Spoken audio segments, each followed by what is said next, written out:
بسم اللہ الرحمن الرحیم۔ السلام علیکم ورحمۃ اللہ وبرکاتہ۔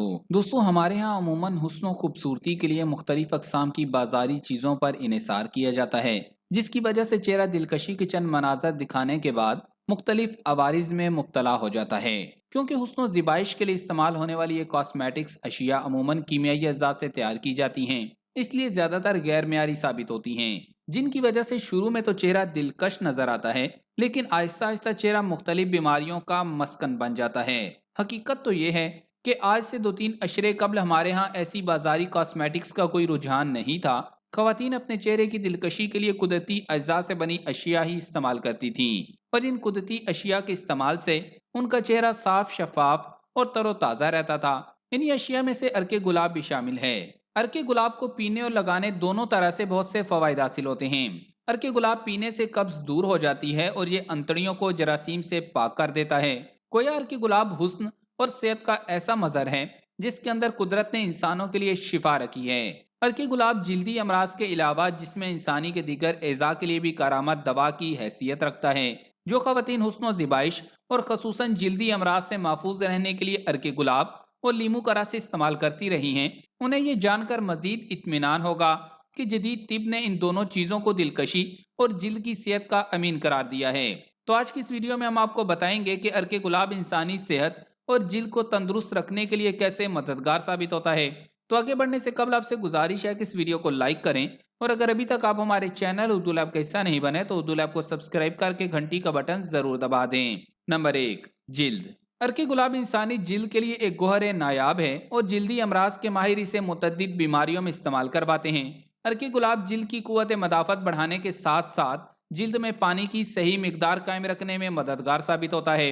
عرق گلاب سے روزانہ چہرہ دھویا جائے تو اس کی وجہ سے جلد ملائم، چمکدار اور ہموار رہتی ہے۔ عرق گلاب کسی ٹانک سے کم نہیں۔ اب کسی بھی موسم میں باہر جائیں یا طویل سفر کے بعد گھر واپس آئیں اور اپنے چہرے کو تر و تازہ کرنا چاہیں تو اپنے چہرے پر عرق گلاب کے چند قطرے چھڑک لیں۔ اس طرح آپ کی جلد نمی اور قدرتی چمک کے ساتھ تر و تازہ رہے گی۔ 2 چمچ سندل کا پاؤڈر اور 1 چمچ عرق گلاب کو ملا کر ایک گاڑھا پیسٹ بنا کر اپنے چہرے پر لگا لیں اور خشک ہونے کے بعد اپنا چہرہ دھو لیں۔ دونوں کا امتزاج جلد کو کافی نرم اور چمکدار کر دیتا ہے۔ یہ پانی کے غیر معمولی اخراج کو بھی روکتا ہے۔ نہانے کے پانی میں چند قطرے عرق گلاب کے شامل کر لیے جائیں تو اس سے جلد معطر ہو جاتی ہے۔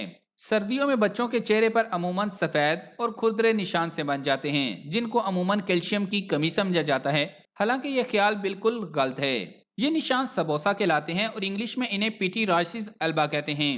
عرق گلاب کے مسلسل استعمال سے نہ صرف اس مرض کا علاج ممکن ہے بلکہ اس مرض کی روک تھام کے لیے یہی قدرتی دوا سستی اور مؤثر ترین ہے۔ عرق گلاب جلد سے پانی کے غیر ضروری اخراج کو روکتا ہے۔ عموماً گرمیوں کے دنوں میں جنہیں زیادہ پسینہ آتا ہے ان کے لیے عرق گلاب کا استعمال نہ صرف پسینے کی زیادتی کو روکتا ہے بلکہ انہیں پسینے کی بدبو سے بھی نجات دلاتا ہے۔ عرق گلاب جلد کی کئی بیماریوں میں نہایت مفید ہے۔ چہرے کی جھائیاں دور کرنی ہو یا جلد کی رنگت میں نکھار پیدا کرنا ہو تو عموماً امراض جلد کے ماہرین عرق گلاب کو ہی ترجیح دیتے ہیں۔ نیز ان ماہرین کا مشورہ ہے کہ چہرے کو خشکی اور جھریوں سے بچانے کے لیے عرق گلاب میں گلیسرین اور لیمو کا رس ملا کر استعمال کیا جائے تو مطلوبہ نتائج حاصل کیے جا سکتے ہیں۔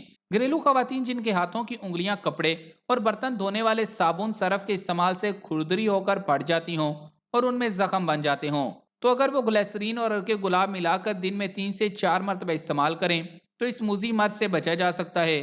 بعض مرد و خواتین کی ایڑیاں پھٹ جاتی ہیں، اگر وہ عرق گلاب اور گلیسرین کا مکسچر لگائیں تو ان کی یہ بیماری ختم ہو سکتی ہے۔ عرق گلاب زیتون اور شہد کے ساتھ ملا کر پیا جائے تو یہ جلد اور معدہ کی حفاظت کے متعدد امور انجام دیتا ہے۔ اس کے علاوہ رنگ گورا کرنے والی کریموں میں عرق گلاب کے چند قطرے ڈال کر روزانہ جلد پر لگایا جائے تو اس کے مثبت اثرات مرتب ہوتے ہیں، جن میں جلد پر نمی کا برقرار رہنا سر فہرست ہے۔ عرق گلاب لگانے سے جلد کی اوپری سطح پر موجود مردہ خلیوں یعنی ڈیڈ سیلز کا خاتمہ ہوتا ہے اور جراثیم سے نجات حاصل ہوتی ہے۔ نمبر 2، امراض چشم۔ جدید طب نے عرق گلاب کو آنکھوں کا نور کہا ہے اور آج ماحولیاتی آلودگی کے اس دور میں اس کے استعمال ناگزیر قرار دیا ہے۔ ڈاکٹر اس بات پر بھی اتفاق کرتے ہیں کہ گرد و غبار اور دھوئیں کے مضر اثرات سے بچنے کے لیے آنکھوں میں چند قطرے عرق گلاب ڈال لینے سے آنکھوں کی مکمل صفائی ہو جاتی ہے، جبکہ اطباء کہتے ہیں کہ عرق گلاب بطور ڈراپر سب سے مؤثر دوا ہے کیونکہ یہ آنکھوں کو صاف ستھرا رکھ کر جراثیم سے محفوظ کرتا ہے۔ اشوب چشم جیسے خوفناک مرض سے نجات حاصل کرنے کے لیے